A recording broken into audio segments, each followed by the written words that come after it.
Olá, pessoal do terceiro ano. Tudo bem com vocês? Eu espero que sim. Hoje nós vamos começar a correção da aula do dia 2 de junho, de 2021.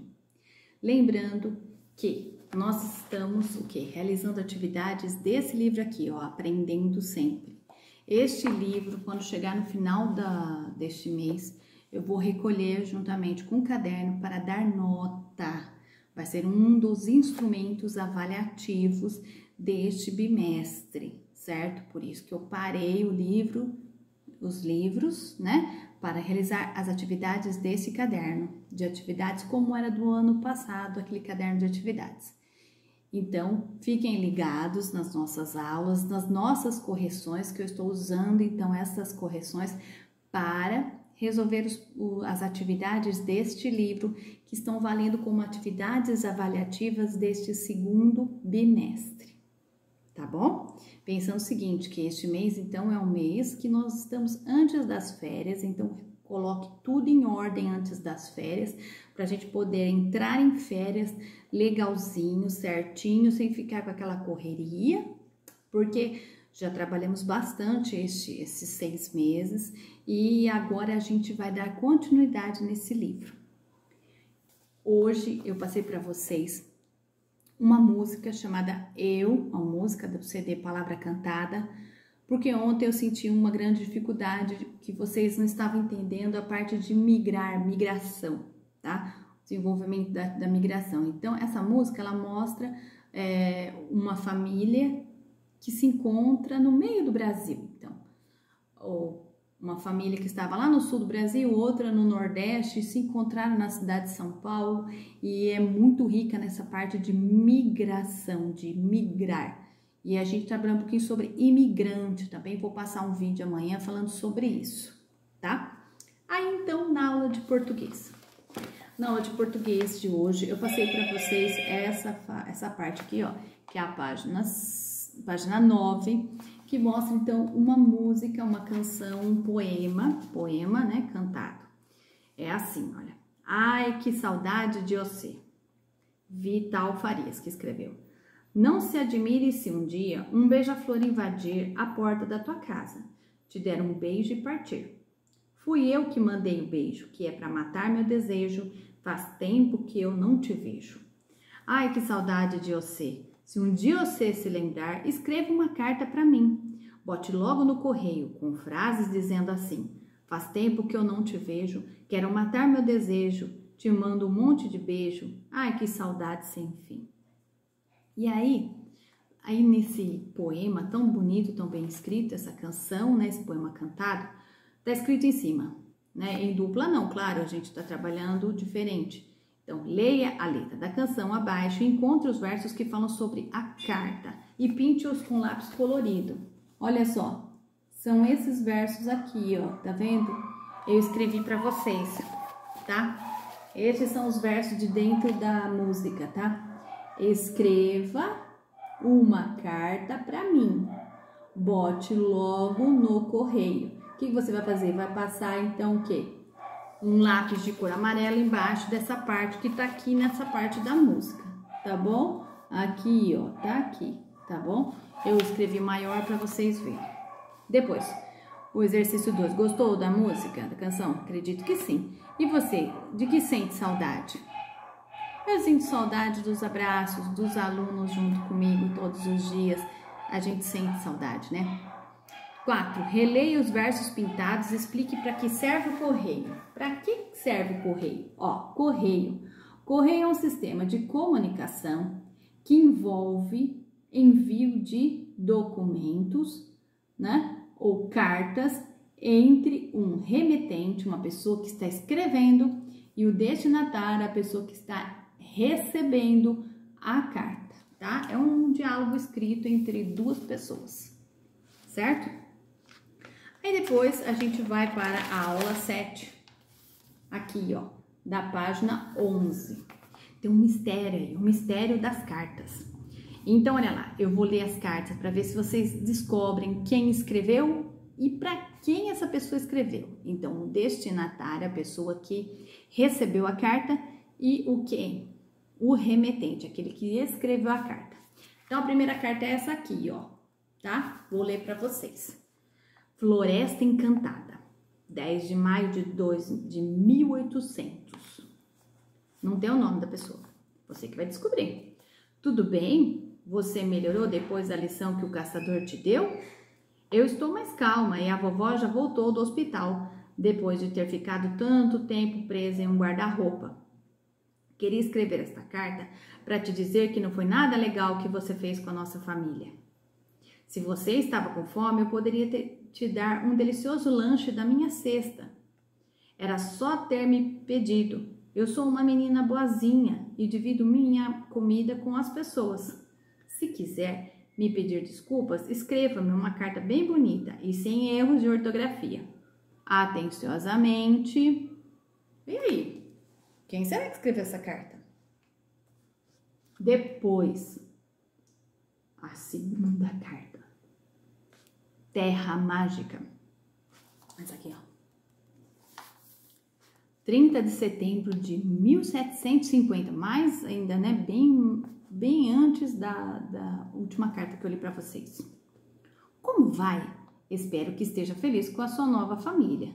Escreva essa carta para explicar que o que aconteceu naqueles tempos em que não éramos amigas foi um grande erro meu.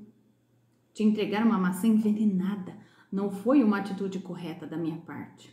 Queria me desculpar lhe entregando essa doce mensagem e também uma deliciosa torta de maçãs. Com canela, você aceitaria? Aguardarei ansiosamente a sua resposta. Uma piscada mágica, e aí o nome. Depois, aqui ó, vai falar sobre as cartas. Que carta? Essa carta que eu acabei de ler. Então, a carta número 1. Essa carta aqui, ó. Quem escreveu a carta e para quem foi enviada?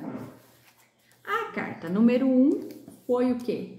Foi escrita pela Chapeuzinho Vermelho e ela enviou que ao destinatário o Lobo Mau. A segunda carta, o destinatário é o quê? É quem? A Branca de Neve, e quem escreveu foi a madrasta dela, a bruxa madrasta, tá bom? Só para vocês saberem, né? Bem fácil, né, gente?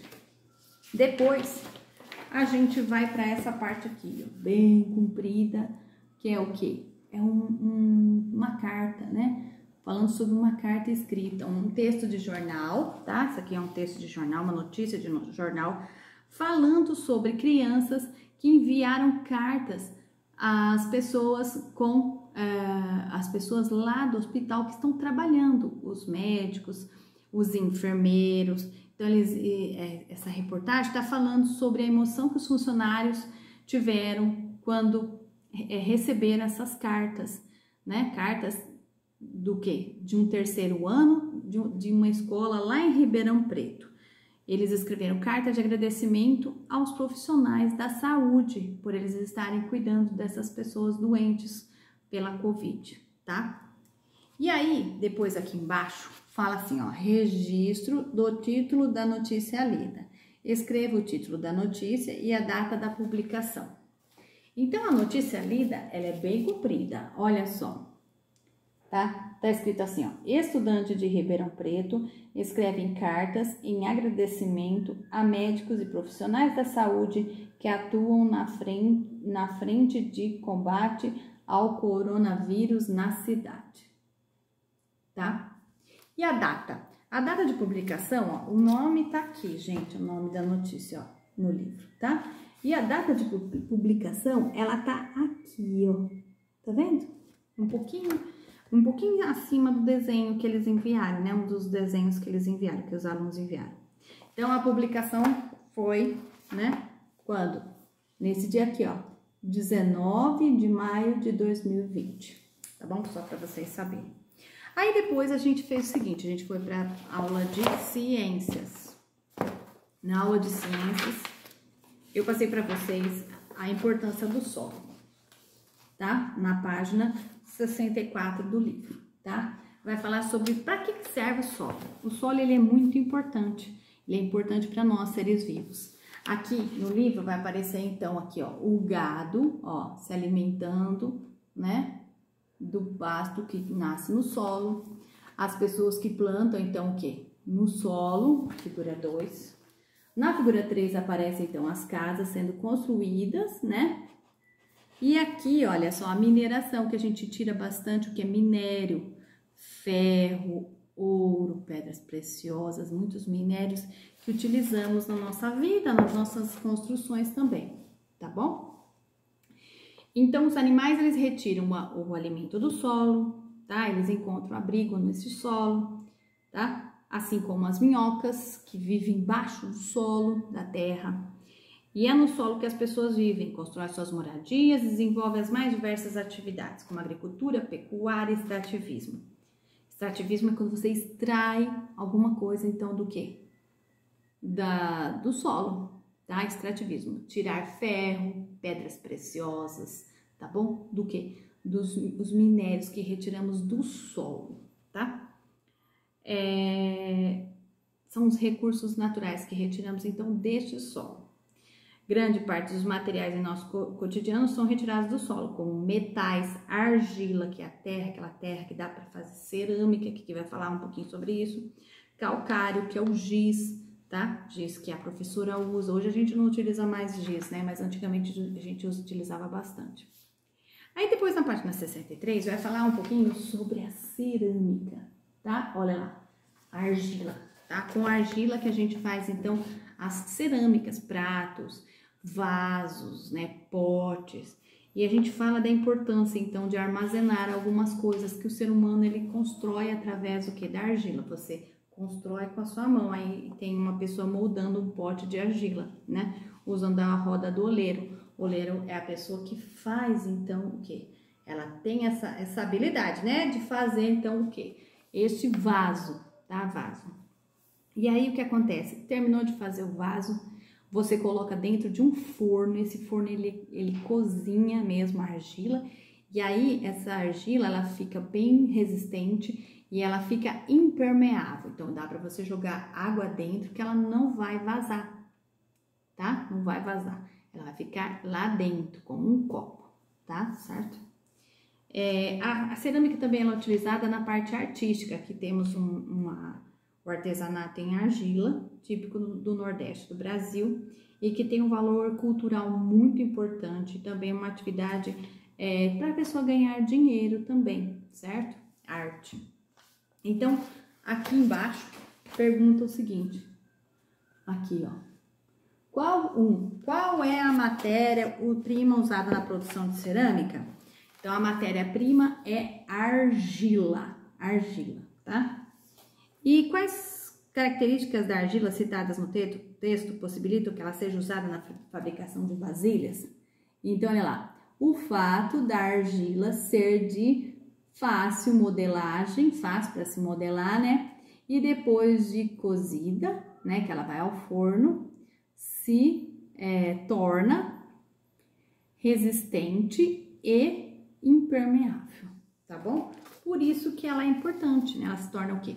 Um recipiente para você colocar alguma coisa dentro, água, comidas, né? Com argila, é feito com argila e água, tá? O 3 não era para você fazer, só para vocês saberem. Depois, pedi para vocês fazerem este exercício aqui, ó. Esse exercício aqui, ó, temos o quê? Os códigos, tá? E você teria que montar, então, ó, vendo aqui, ó, cada letrinha, tá? E aparecer, então, as palavrinhas. Que palavrinhas que seriam aqui, né, que você vai conseguir achar? Então, vai formar essa frase. Aí essa palavra que estava faltando, ó. Solo é formado por pequenos fragmentos, pequenas pedrinhas de rochas que se desgastam no decorrer. Espera aí que eu vou virar a folha. No decorrer de muitos anos e também por restos de seres vivos, tá? Como plantas e animais, tá? Então, era isso que era para fazer. Depois, na página 67, essa aqui, ó, tá vendo? Essa página 67, ali, ó, em cima, ó, Tá vendo? Tem 3 quadrinhos, ó. 3 quadrinhos. Então, a gente vai ler aqui, ó. Qual é a característica de um solo muito bom para cultivar plantas? Então, qual é a característica? É o quadrinho número 2 aqui, ó, tá no meio. É o solo escuro, bem escuro, rico em matéria orgânica, quer dizer, restos de animais e vegetais mortos, com partículas do tamanho médio, nem pequeno nem grande, boa quantidade de água, bem umidificado e ar entre elas, tá? Não é um solo muito compactado, então ele é o que? Fofinho, afofado, tá? Depois, 4. Aí no exercício 4 vai explicar um pouquinho sobre o deserto do Saara, que é o deserto com mais alta temperatura, né? E ele é o maior deserto do mundo, uma temperatura muito alta e ali tem falta de água, tá? E o ar é quase sem umidade, não tem a água no ar, tá? É difícil de sobreviver nesse espaço. É um solo seco, onde nós temos areia fina e temos vento, muito vento forte. De dia é muito quente e à noite é muito frio, tá? Por conta que a areia, ela perde muito rápido o aquecimento, né? Como não tem árvores, né? Não tem árvores, então o vento passa, né? E ele leva a areia. E essas dunas, que são as montanhas de areia, elas mudam de lugar para o outro por conta do vento grande, um vento bem forte lá da região, então, do que? Do Saara, deserto do Saara.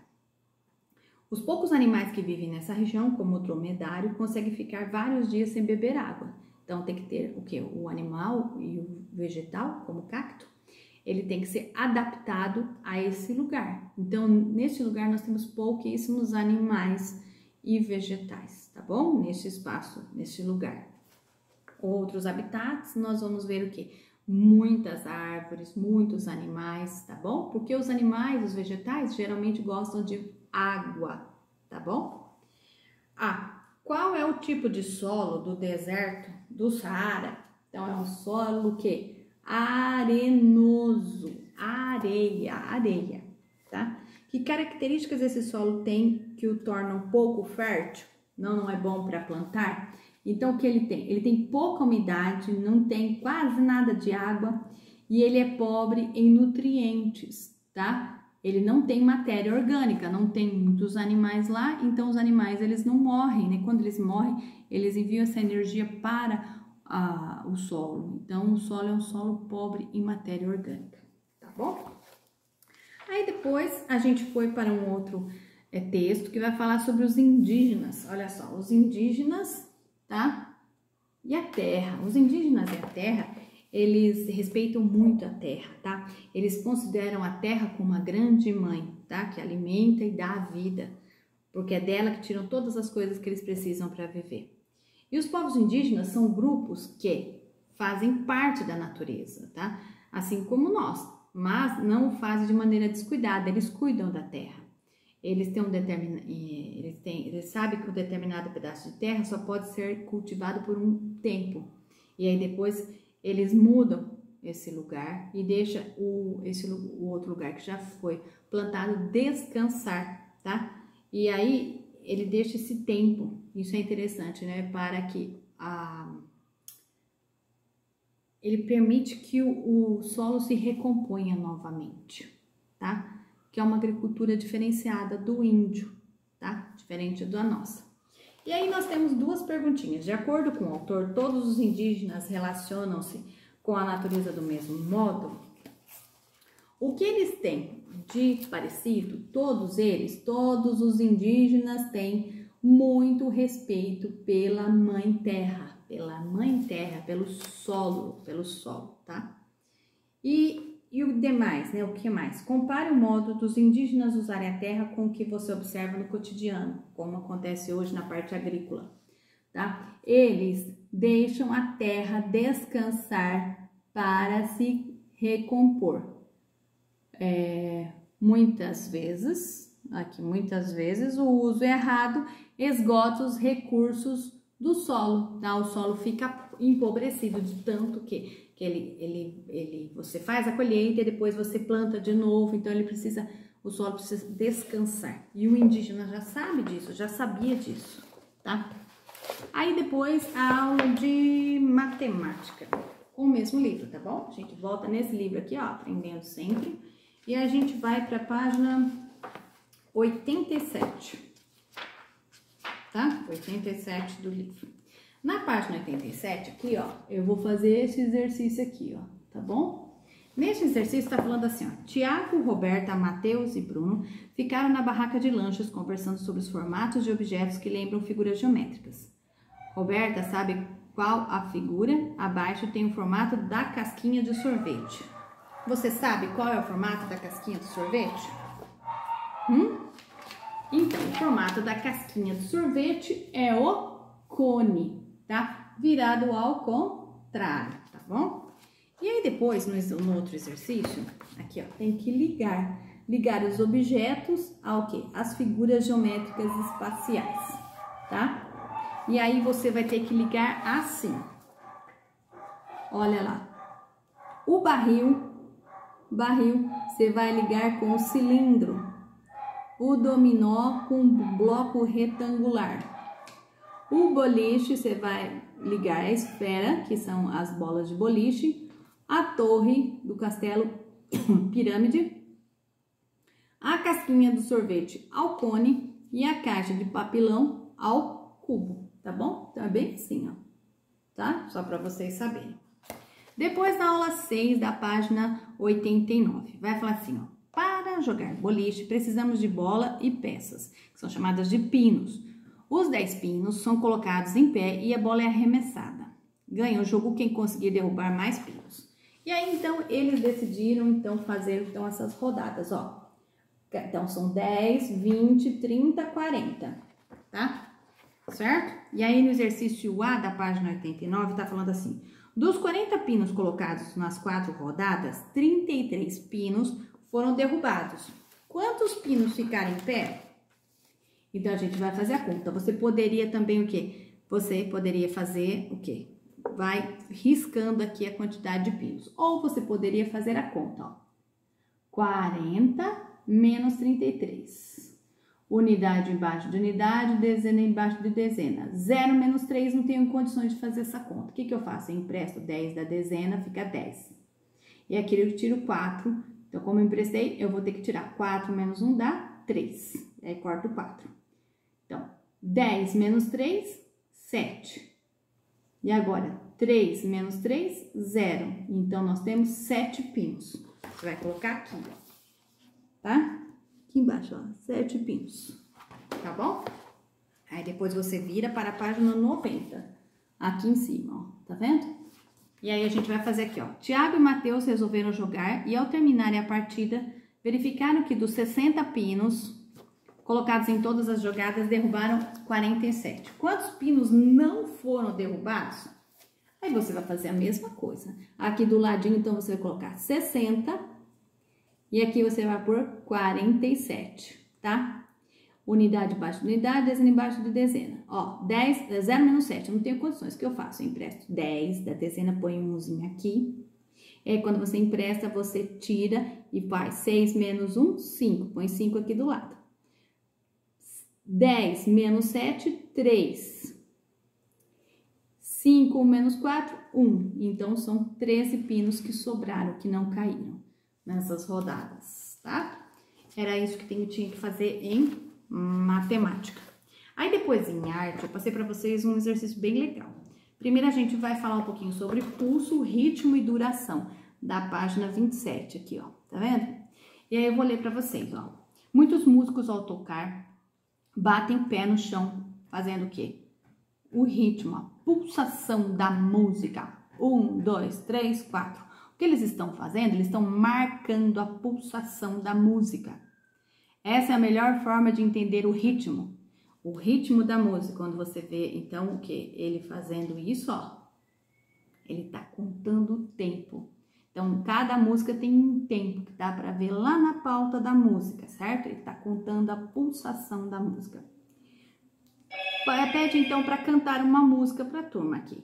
Você pode cantar uma música e bater, ó. Pirulito que bate, bate, pirulito que já bateu. Quem gosta de mim é ela, quem gosta dela sou eu. Parabéns pra você nessa data querida, muitas felicidades, muitos anos de vida. Olha lá, tá vendo? Falar em ritmo é falar de maneira como sons e silêncios também nós temos que organizar. Os sons e os silêncios, existe isso na música, tá? E essa organização tem como referência a pulsação, que garante a regularidade dos sons. Existe o metrônomo, que eu acho que vocês já viram no piano, também conta a pulsação. O pulso determina a duração dos sons, tá? 1, 2, 3, 4, o período em que o momento que a música começa e a música termina, tá? Quando os sons com diferentes durações são organizados com o pulso da música, que é o ritmo da música, tá? E aí eu pedi para vocês, olha só, fazer este aqui, ó, esse instrumento aqui e cantar uma música usando esse instrumento. Esse instrumento, então, é o que é? O reco-reco. Bem fácil de fazer, hein, pessoal? Peguei o mais fácil.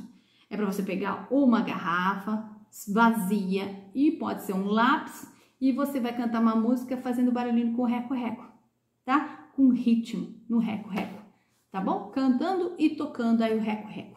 Tenho certeza que vai ficar uma graça, porque eu sei que vocês fazem coisas maravilhosas e enviam para mim. E eu gosto muito de ver, tá bom? Eu vou deixar um tempo para vocês realizarem, se vocês quiserem, quando vocês puderem, vocês enviam para a professora, tá bom? Como um vídeo, para eu ver como vocês estão fazendo, tá bom? E aí não esqueçam, vão colocando em ordem todas as atividades, não deixem muita coisa para trás, porque aí fica complicado, tá bom? Espero o envio das atividades e uma ótima noite para vocês. Tchau, tchau.